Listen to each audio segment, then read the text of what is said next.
Christmas, नए साल के जश्न, बाजारों में बिना मास्क वाली जबरदस्त भीड़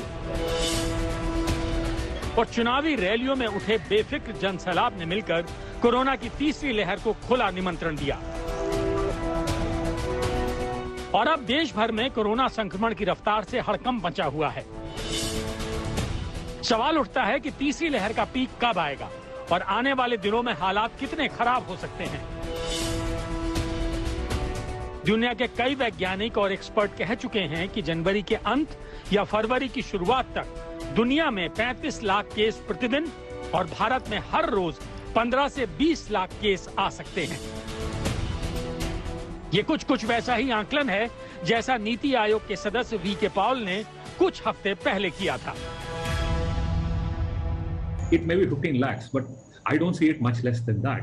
I suppose somewhere between 15 and 20 lakhs is where I ballpark it. अगर जो केसेस कल यूके में हुए हैं 88,000 के करीब, 80,000 ले लीजिए, अगर हम उसको पॉपुलेशन के बेस पे लें तो ये 14 लाख केस होंगे भारत की पॉपुलेशन पे अगर हम उसको लगाएं। कहने का मतलब ये है, हमने वो 4 लाख वाली एक सर्च देखी थी, तो जो भी हो रहा है हम इसमें भी पूरी तरह से कहना कि डेल्टा है, दोबारा वाला डेल्टा है, ओमिक्रॉन की, ये इमर्ज हो रहा है।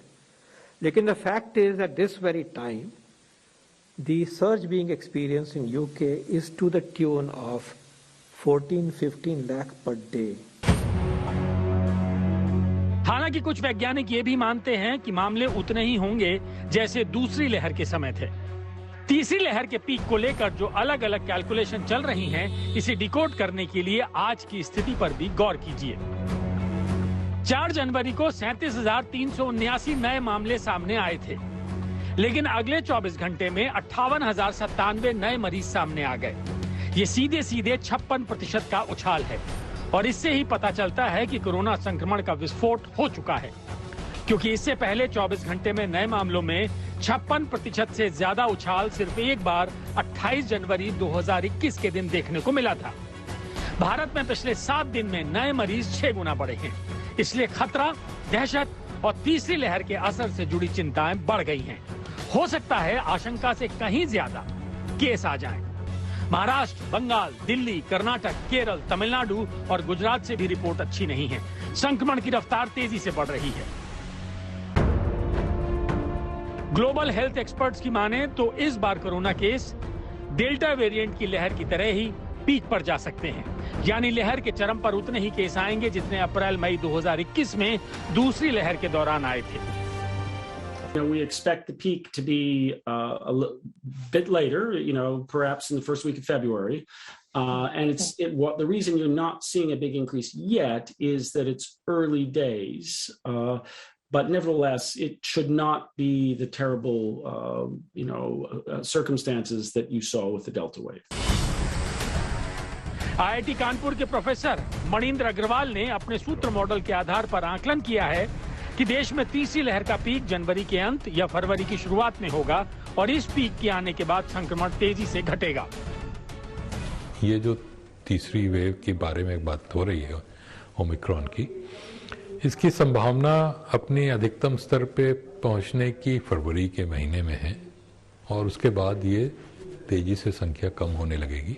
अगर हम साउथ अफ्रीका की ओर ध्यान दें तो मेरा अंदाज है कि लगभग वैसी ही स्थिति भारत में होनी चाहिए। साउथ अफ्रीका और भारत में कई चीज़ों में समानता है। एक तो जो पॉपुलेशन है वो उसका जो एज प्रोफाइल है काफ़ी कुछ समान है।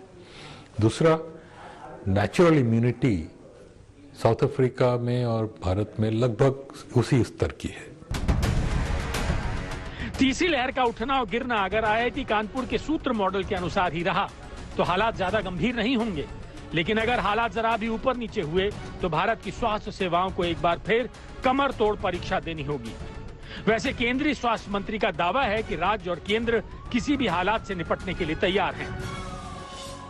भारत सरकार की ओर से सभी स्टेट के साथ मीटिंग करके कोविड क्राइसिस के सामने लड़ने की तैयारी हमने करके रखी है। डेल्टा वेव की बात करें तो अप्रैल में इसका पीक आया था और रोजाना 4 लाख तक मामले सामने आ रहे थे। हालांकि इस बार एक्सपर्ट्स की माने तो पीक के बाद केस काफी तेजी से कम होंगे। हालांकि जैसी भयानक तस्वीरें डेल्टा वेव के समय देखने को मिली थी, उम्मीद है वैसी तस्वीरें इस बार देखने को नहीं मिलेंगी। हालांकि इसके बावजूद लापरवाही की कोई गुंजाइश नहीं है। मास्क लगाकर रखना जरूरी है, वहीं भीड़ भाड़ से दूरी बनाकर और कोरोना के नियमों का पालन करके ही जिंदगी बचाई जा सकती है। दिल्ली में मिलन शर्मा के साथ आज तक ब्यूरो।